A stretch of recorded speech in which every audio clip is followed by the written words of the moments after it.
Day. PT, it's good to have you on the show. Thanks, Henry. Right on. Yeah. So, this film, There Will Be Blood, based on an Upton Sinclair novel from the 1920s. It's in pre-production, so you don't know what it looks like yet, but tell me about it. It tracks the history of a lot of these guys that discovered oil in California in the early 1900s who started out as silver miners, and they sort of went from prospecting for silver and digging in the ground for that, and just sort of times changed and they started digging for oil. And they had to find new ways to get it up and out of the ground. And so I was kind of watching The Treasure of Sierra Madre the other day, and the great thing about that film is they find the gold in a half hour, you know. So the best part of the film isn't finding the gold, it's what happens after you get the gold. So hopefully we'll do a little bit of that, and hopefully there'll be blood. I don't know. I was thinking I would call it There Might Be Blood until we finish shooting it, just to make sure. Not to jinx it. Not to jinx it, you know. So is this film trying to make any kind of statement as far as oil companies dictating American policy worldwide? No. Goodness, no. I don't know how you drew those connections.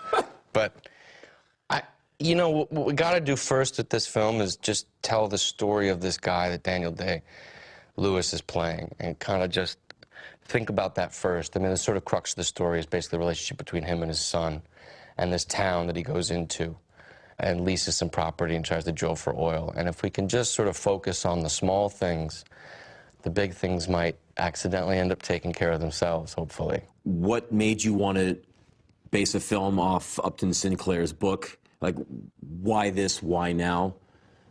Besides, you know, the current events aspect.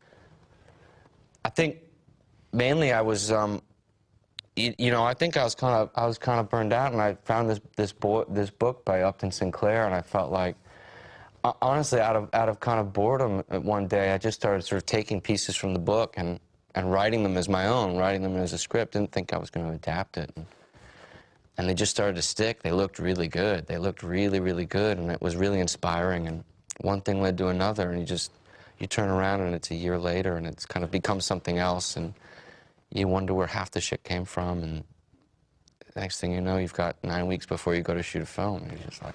Which is where you are right now. Yeah. So it's been a few years since you did a movie. Have you been, well, what have you been doing? I couldn't account for all the years, to be honest with you. Kind of life intervened and ended up having a baby and just trying to put it on the side for a bit, and I think I just kind of stopped and tried to sleep late and concentrate on writing this film, and it ended up taking longer than I thought. Okay, so you've been working at being a dad and writing. Yeah. Okay. That's fair enough. That's a pretty good excuse. Yeah, you're allowed. Okay. Let's talk about the great director, Altman.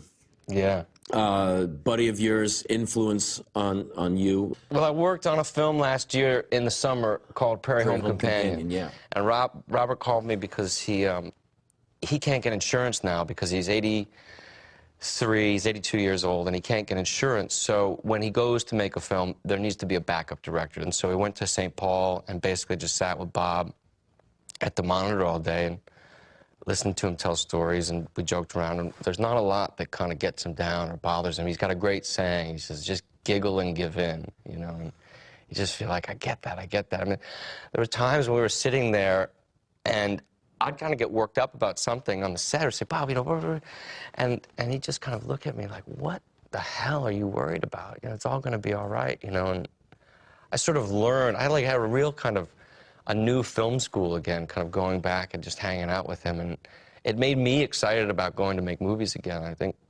I'd kind of been put off for a little while and just was tired and burned out, and watching him work was just sort of like this smack in the face, like, you don't get tired and you don't slow down. You go back to work, and it's really kind of, it would be selfish to do anything else, you know.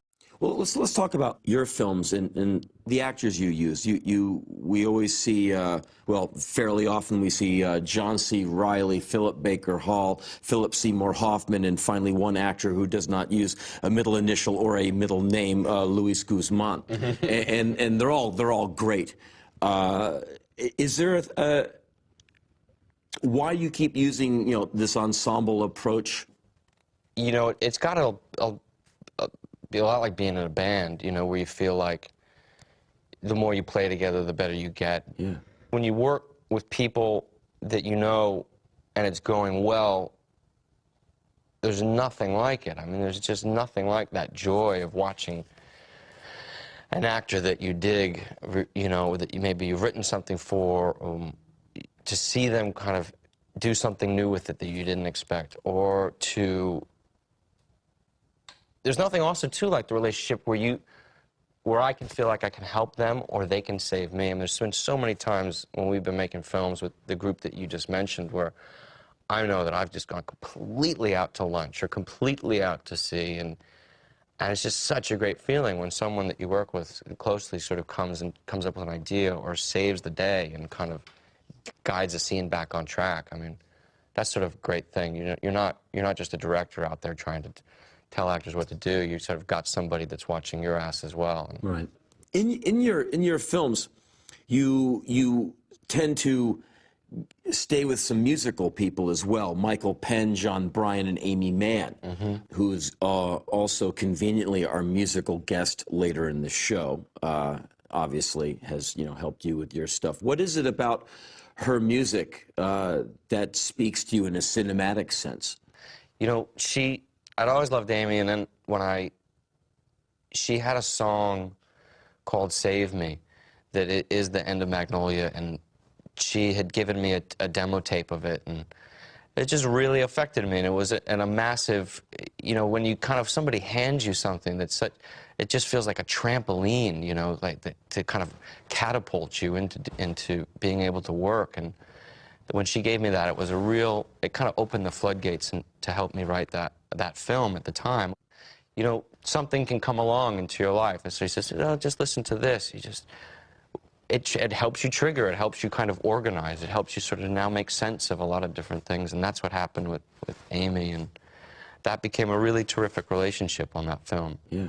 You can see that she's not just a singer, and she's not just a pop star. She's got more to her. She's a writer, she's a storyteller. She's if she wasn't doing this, she'd be writing books, or she'd be making movies probably, Well, for your next movie, is there any music that's being a determinant factor in how the film's going to go? Not at the moment. I mean, I just kind of spent a lot of time listening to a kind of crazy cornucopia of stuff when I was writing the film, and like crazy Polish pirate music. I keep thinking of it as some Penderecki stuff, Penderecki? Yeah, and I don't know if any of it's going to end up in the film, but Right. it's certainly, it's ended up in The Shining and pieces like that. There's lots of other stuff that he's done too, but Yeah. it was a great kind of a reservoir to fill up on. It's just pretty scary stuff. It was just nice to sort of turn out the lights and listen to some of that stuff. It's terrifying, It's good for an oil movie, I think. Well, this is the Independent Film Channel. That's what our show is on. Yeah. So you have a lot of young, aspiring film directors who watch this station with great interest. And you would be one of those people they watch with great interest. Could you offer any advice to someone who is young, bright-eyed, and earnestly trying to get right in there? The one thing I remember thinking initially when I was trying to make films, and you always felt like you got nervous that somebody else was right who was talking to you, who maybe was in a position of power, like that their opinion somehow was right or better than yours, and somehow you could never stop to think like, no, it's just different. You just think differently than I do, and that's okay, but I'm not wrong. You can get filled with such fear, and it's really easy to just get your heart broken and kind of sort of beaten. You're sort of attempting to make films. I mean, it's a miracle anytime any one of them gets made, It's a miracle, and it's a miracle every time. I feel like it's a miracle every time a scene kind of gets done and through the birth canal and done. I mean, it's never any less of a miracle or any less difficult. There's just a kind of... There just should be no fear, I think that's... Just always remember kind of being pummeled by fear early on and feeling like, God, if I could have just got rid of that fear earlier, this might have been a little bit easier. Just don't give a fuck. That's kind of the best thing to do. That's great. Yeah. Well, P.T., I greatly admire you, man. I really look forward to the next film, There Will Be Blood, and thank you very much for being on the show. Thanks, Henry. Right It's on. great to be here. I love this show. Thank you.